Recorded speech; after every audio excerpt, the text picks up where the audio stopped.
Good morning, good morning. And today we're going to be talking about what to do when we break a bad habit. It always comes up, whether it's after Thanksgiving, one of the holidays that we're getting going, how to reset, how to drop the internal fight, and so much more. We have this fun example of the rider and the elephant that's going to help with like how we think about things, how we set up. And essentially the point is we just want to get back on track with the stuff we want to do and get rid of the stuff that we don't. Enjoy the morning show, friends. Cheers. Let's go.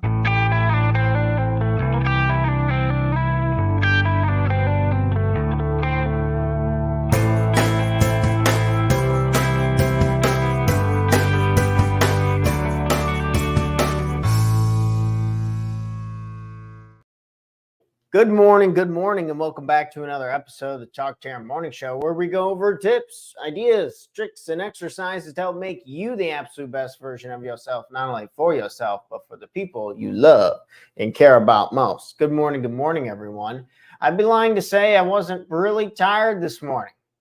Been staying up a little later through the holidays, seen a lot of friends I don't get to, and it's been really nice, but man, and my preparations for the show haven't been as good. I think this is great to go over just because it's life, right? We're not going to be on 100% of the time, and we'd be setting ourselves up for failure to think that we aren't.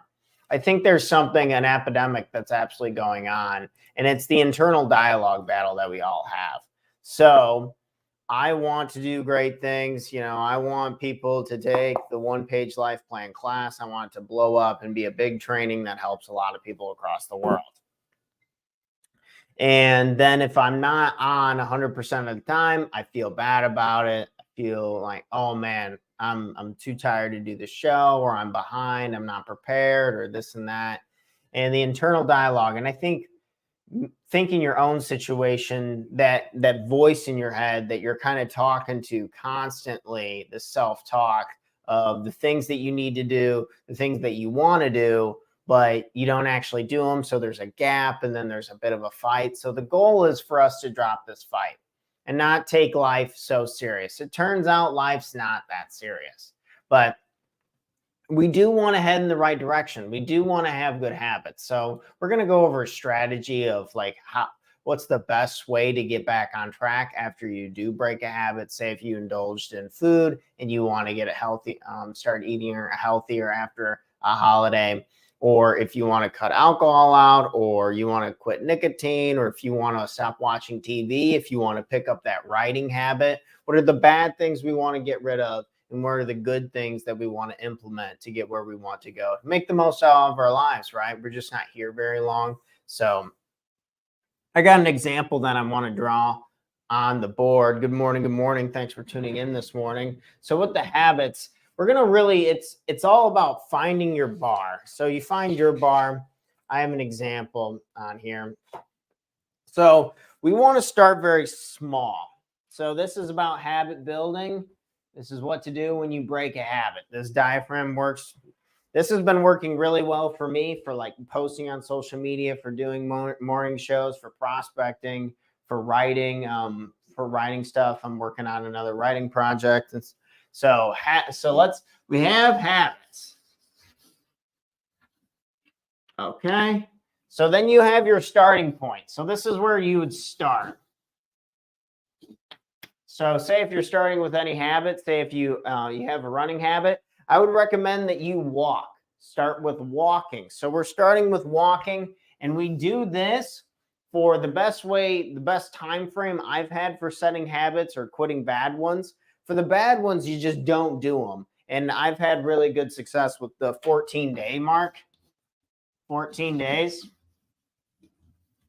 And then you increase it over time.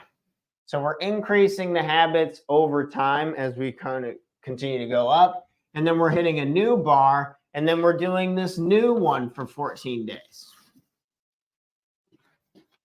I think one of the things that I was really tripping up on is I was trying to do too much too quickly. I got overwhelmed. I wanted to quit 30 things, and I wanted to implement 10 more things. And before I knew it, I wasn't really actually doing it. So when it comes to habits, so we do something for a couple weeks, we start to increase the challenge. So two keywords that we want to have down here is we have skills, challenge.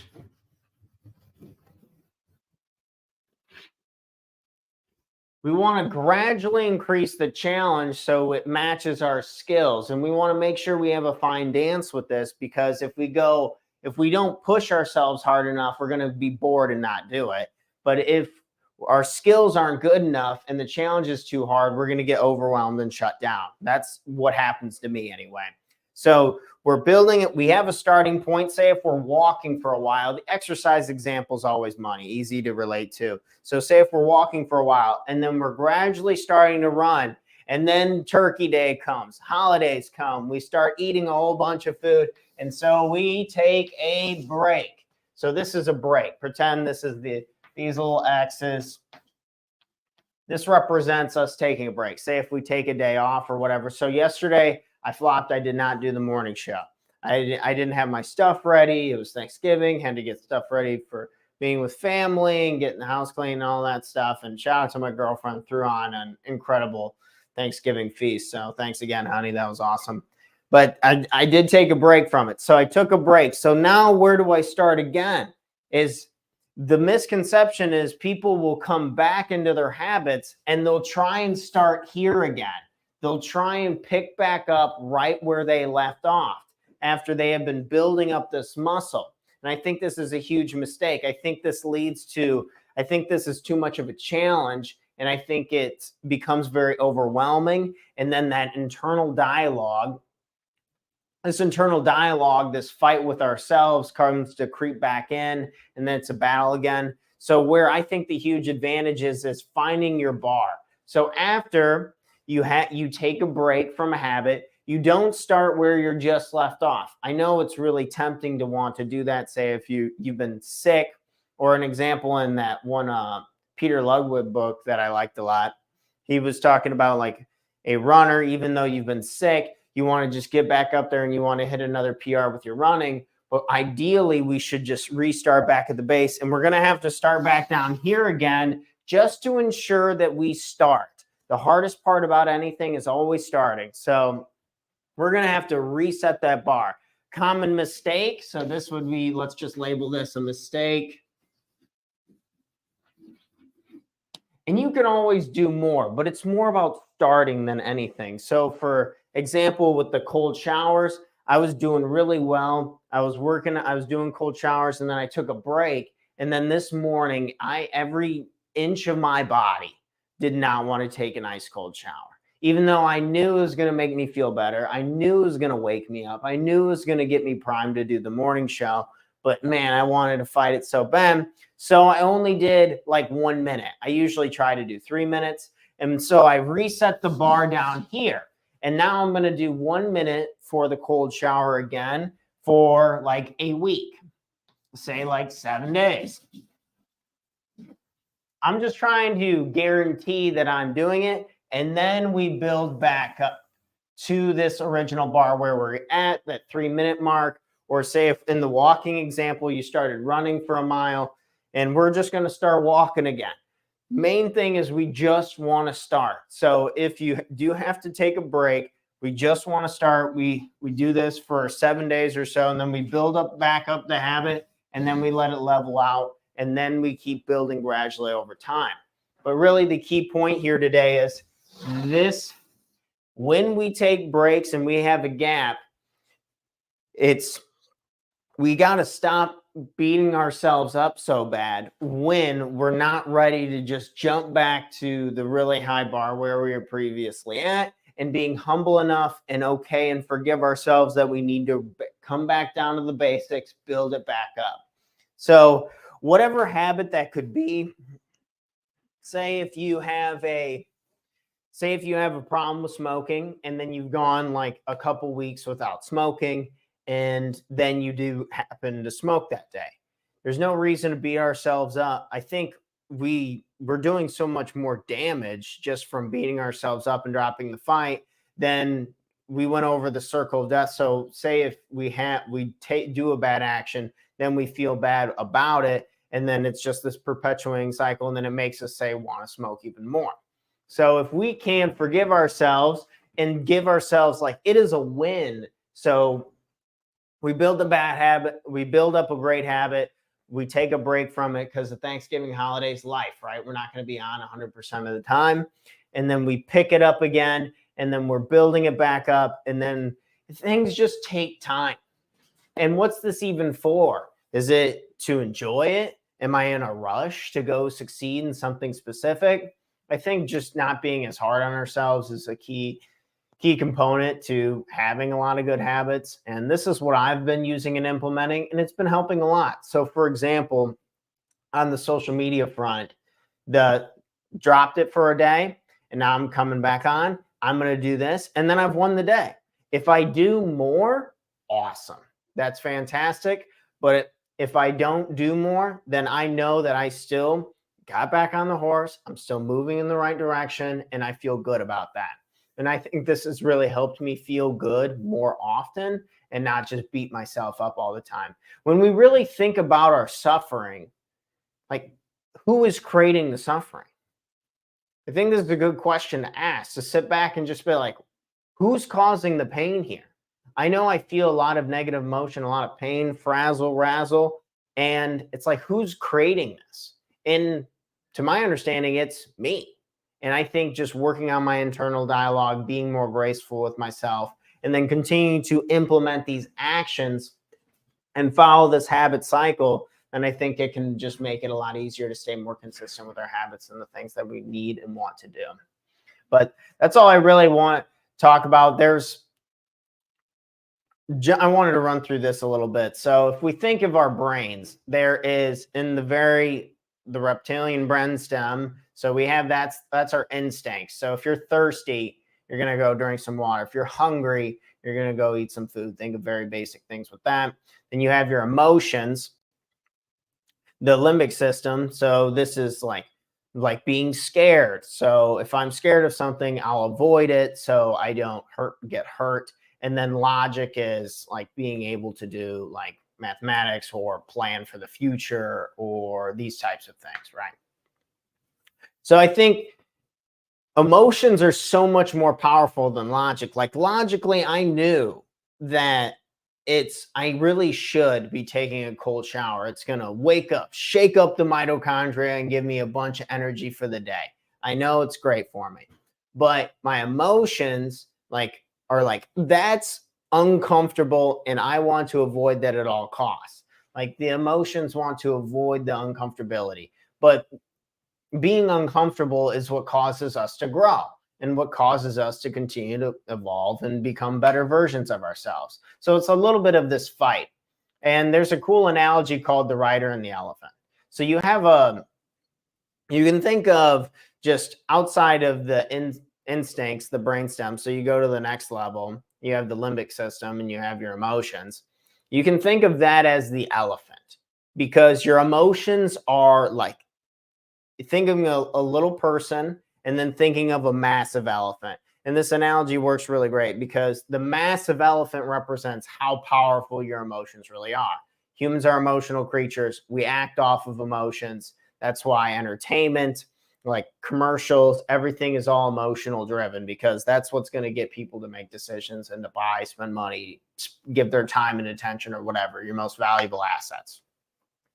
So your emotions are huge and powerful. And then you have this rider, which is the logic like, oh, I think it'd be a good idea if you went for a run today. I think it'd be a good idea if you made some more prospecting calls to try and build your business. I think this, I think that. And then your emotional elephant's like, if you don't train the elephant over time, it's going to be really hard to control. And then when any little thing happens, then if the elephant's running rampant or out of control, I think this is when people tend to dive into bad habits, or this is when I dive into bad habits. And that's why we start small. So we're not trying to make the elephant do a backflip on day one, but just like some basic stuff like, hey, coming in this direction. So 1 minute cold showers, maybe a 1 minute breathing exercise to just relax a little bit. Or maybe it's going out for a walk or building that writing habit, or maybe you want to read 10 pages out of a good book today to just learn something new. Whatever it is we want to guide the elephant a little bit towards the right direction. Guide the elephant. So the elephant and the rider. But it takes a long time to, and I just giving ourselves permission that it takes time to build this stuff up. So we have the rider and we have the elephant. And the rider is our logic system, and we need to train the elephant to do the things that we want to do. And our emotions, the elephant, are going to be more willing to do things that we enjoy. So when you're thinking of exercise, when you're thinking of eating healthy, when you're thinking of building a business, if we can think of the tasks and the ideas of how we can incorporate it to make ourselves enjoy it more and look forward to it, I think there's going to be a lot less fight. If the elephant likes to do it this certain way, then the elephant's going to be a lot more willing, aka our emotions are going to allow us, give us permission to move forward and to do that. And then as we see the results of it, like, oh, wow, I feel better from eating healthier. My emotions are going to agree with that even more. Oh, wow, I look more fit from exercise. I'm going to agree with that even more. And then we start to build momentum in a positive way, which is really powerful and awesome. And that's how we continue to build it up over time, as we talked about in the diagram. So we have the elephant, we have the rider, and then the rider needs to negotiate with the elephant and try and get him to do that. So say exercise example again. Say if you think yoga sounds really fun, do that. If you think walking or running sounds really fun, do that. If you think lifting weights, or maybe for diets, you want to try, you like a particular group of foods, and so you try doing that for a little while. Play around with it. I think it's fun to do the checks and balances of life, of trying to figure out what makes us feel better, what makes us happier, what reduces stress, what increases productivity. And if we can continue to view our lives as like this fun science project that we're the heads of, like we own the company, we own the business of our mind, body, and soul. And if we can kind of maneuver around and figure out what works for us, I think we're going to be a lot healthier and happier. And that's just going to spread to other people. Have you ever noticed, like, you started working out, you started improving your life, you started improving your business, doing this and doing that, and then you go over and then you see your loved ones are starting to do the same? Leading by example is the greatest thing that if we really want to improve the earth, if we really want to improve people in general, I believe it starts with ourselves. So I took that cold shower this morning. That absolutely sucked. And I just feel so good about it. It makes me feel better that I have the discipline to go do that. And then it gave me the confidence to go do this. And then now I have the confidence to do this. And now I got to go do some paperwork for a couple rental properties that we got. It's like, okay, I'm just building momentum. But I'm dropping this. I'm dropping this fight with myself, this internal dialogue. I need to be perfect all the time or else I'm miserable. And it's like, what? Miserable just because of one little like thought or this and that? No way, Jose, not for me. So is it going to come up? Yes, because humans are crazy. We're all insane. And unless you meditate hours and hours every single day, these thoughts are going to continue to rise. But I guess that's also a shout out to meditation and why it's so important, because these thoughts are nuts. People are nuts. And we're so stimulated, whether it's social media or our smartphones or just meeting a lot of people. Like, people can travel all over the world to come gather for Thanksgiving, which I'm super grateful for. But I think it makes our brains fire at such an insane pace that it's really hard to drop this internal fight that we have ourselves as we all strive to be better and better. All right, friends, that's all I have. So this is how I like to get back on track after when you break a habit. Look, quick, just 2-second recap. So you're going to build something up for a couple weeks. You're going to build it up gradually. And then if you fall off, if you break the habit, no problem, no shame. And then we just restart where we started, and then we build it up gradually again. Simple system, right? But few key things. Good morning. Good morning. Thanks for tuning into the show this morning. Yeah, so I agree. Something is better than nothing. Yeah, just getting it going, starting is the hardest part. And thank you so much for tuning in. I'll catch you guys. I'm off for the weekend. And yesterday kind of felt like a Saturday to me. I don't know about you, but we actually really don't even have much leftovers for the Thanksgiving feast. We had a lot of people here. I think it was like 20 to 30, and there was a lot of eating going on. But maybe score whatever leftovers of food and then get back on to eating super healthy. But it's going to be a fun weekend. I'm not really doing any Black Friday shopping. I pretty much got most of what I need, I think.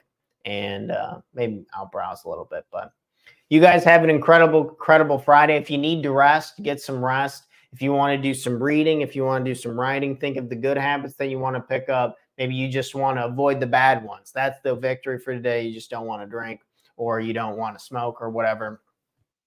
Enjoy yourself. Set the bar where you need to be at. Let's be honest with ourselves and then build momentum off of that. But in case you guys need to hear it, I love you. You're badass. You guys have an incredible Friday. And I'll be back here bright and early Monday morning, 8 a.m. Central Standard Time with an episode of the Talk Terror Morning Show where we'll be on episode 406. 406. My gosh, rocking and rolling. But you guys have a good one. Enjoy, and I'll catch you on the next one. Peace.